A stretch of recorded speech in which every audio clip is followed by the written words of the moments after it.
మా హిందూ ఫెస్టివల్ ఏ విధంగా జరుపుకోవాలి ఇప్పుడు ఆ పోలీసు వాళ్ళు చెప్పాలా, లేక 9వ నిజాం తెలంగాణకి రేవంత్ రెడ్డి గారు చెప్పాలా?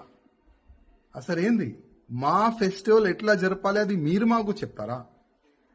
ఇప్పుడిప్పుడే పోలీసు వాళ్ళు ఒక నోటిఫికేషన్ రిలీజ్ చేసినారు. హిందువులు హోలీ ఏ విధంగా జరపాలి, ఎక్కువ గ్రూప్ ఉండకూడదు, 12 గంటల లాస్ట్ టైం. అంటే ఇది హిందూ ఫెస్టివల్కే మీకు టైం కనబడుతుందా?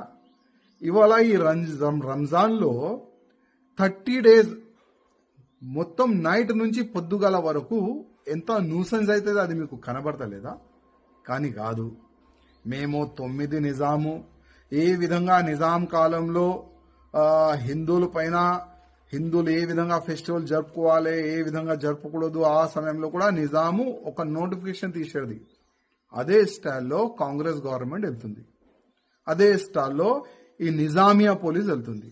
అవసరం లేకుండే మీరు ఒకవేళ హోలీ ఏ విధంగా జరుపుకోవాలి దానికి ఒక మంచి సందేశం ఇస్తే చాలా బాగుండేది. అదేవిధంగా ఆ నోటిఫికేషన్లో ముస్లిం సోదరులకి మీ ఫ్రెండ్లకి ఒక మాట చెప్పేది, అయ్యా మీరు 30 డేస్ మీరు మొత్తం రంజాను ఆ రోజులు మీరు పెట్టుకుంటారు కదా, కానీ హోలీ రోజు మీరు ఇంటి నుంచి బయటకు వెళ్ళకండి, నమాజ్ కూడా ఇంట్లో చదువుకోండి. 1 డే హోలీ, సంవత్సరంలో ఒకసారి 1 డే హోలీ వస్తుంది. దానికి ఎందుకు హిందూ ఫెస్టివల్కి మీరు అడ్డుపడతారు?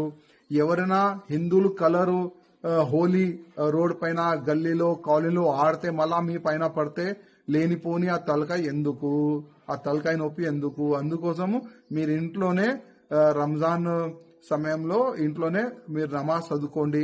ఆ విధంగా ఆ యాంగిల్లో ఒక నోటిఫికేషన్ తీస్తే చాలా బాగుండేది. కానీ కాదు, మేమైతే హిందూ వ్యతిరేకంగా ఉన్న పార్టీ కాంగ్రెస్ పార్టీ. హిందువుల ఫెస్టివల్కి ఏ విధంగా డిస్టర్బ్ చేయాలి అది మాకు తెలుసు. దీపావళి ఏ విధంగా జరపాలి అది మీరే చెప్తున్నారు, హోలీ ఏ విధంగా జరపాలి అది మీరే చెప్తున్నారు. అంటే మా హిందూ ఫెస్టివలే మీకు అడ్డుపడుతుందా? మీకు నొప్పా మా హిందూ ఫెస్టివల్కి? ఇప్పుడు సౌండ్ పొల్యూషన్ పైన మా హిందూ ఫెస్టివల్ జాగరణ కానీ, హనుమాన్ జయంతి కానీ, శ్రీరామనవమి ఇప్పుడు వస్తుంది, దానిపైన మీరు కేసులు ఎట్లా పెడుతున్నారు? మళ్ళా ఈ రంజాన్ సందర్భంలో ఎంత సౌండ్ పొల్యూషన్ అవుతుంది, ఒక్క కేసైనా మీరు పెడుతున్నారా? ఇవాళ డైలీ మార్నింగ్ వెళ్తే ఈవినింగ్ వరకు కోర్టులో మేము కూర్చుంటున్నాం.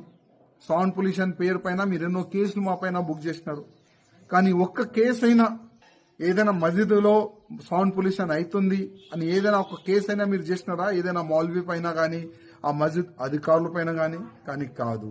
మేము ముస్లిమ్స్ పార్టీ, మా కాంగ్రెస్ పార్టీ అంటే ముస్లిమ్స్ కి ఫేవరబుల్ పార్టీ, హిందువులకి వ్యతిరేకంగా ఉన్న పార్టీ. మా పార్టీ ముస్లింస్ వాళ్ళకే చూస్తుంది, కానీ హిందూ ఫెస్టివల్ ఏ జరపాలి అది మేము రాసి ఇస్తాం. ఆ విధంగానే హిందూ ఫెస్టివల్ జరుపుకోవాలి. ముఖ్యమంత్రి గారు హిందువులతోని ఏ పార్టీ పెట్టుకుంటే అది సర్వనాశనం అవుతారు. కేసీఆర్ గారి పరిస్థితి ఏమైంది, ఆ పరిస్థితి మీది కూడా అవుతుంది. కానీ తెలంగాణ ప్రజలు గమనించాలి, ఇవాళ హిందూ ఫెస్టివల్ యూపీలో ఎంత గ్రాండ్ గా జరుపుతున్నారు, మధ్యప్రదేశ్లో ఎంత గ్రాండ్ గా జరుపుకుంటున్నారు. అక్కడ ముస్లింసోలే లేదు, మేము 1 డే ఇంట్లోనే ఉంటాం ప్రకటన చేసినారు, డిక్లేర్ చేసినారు. యూపీలో కూడా ఆ విధంగానే డిక్లేర్ చేసినారు. ఎందుకు? ఎక్కడెక్కడ గవర్నమెంట్ బీజేపీ ఉంది అక్కడ తెలుసు వాళ్ళకి, ముస్లింస్ వాళ్ళకి తెలుసు మా ఫెస్టివల్ ఎట్లా జరుపుకోవాలి. కానీ హిందువులు ఏ విధంగా గ్రాండ్ గా ఫెస్టివల్ జరుపుకుంటున్నారు ఒక్కసారి తెలంగాణ ప్రజలు గమనించాలి.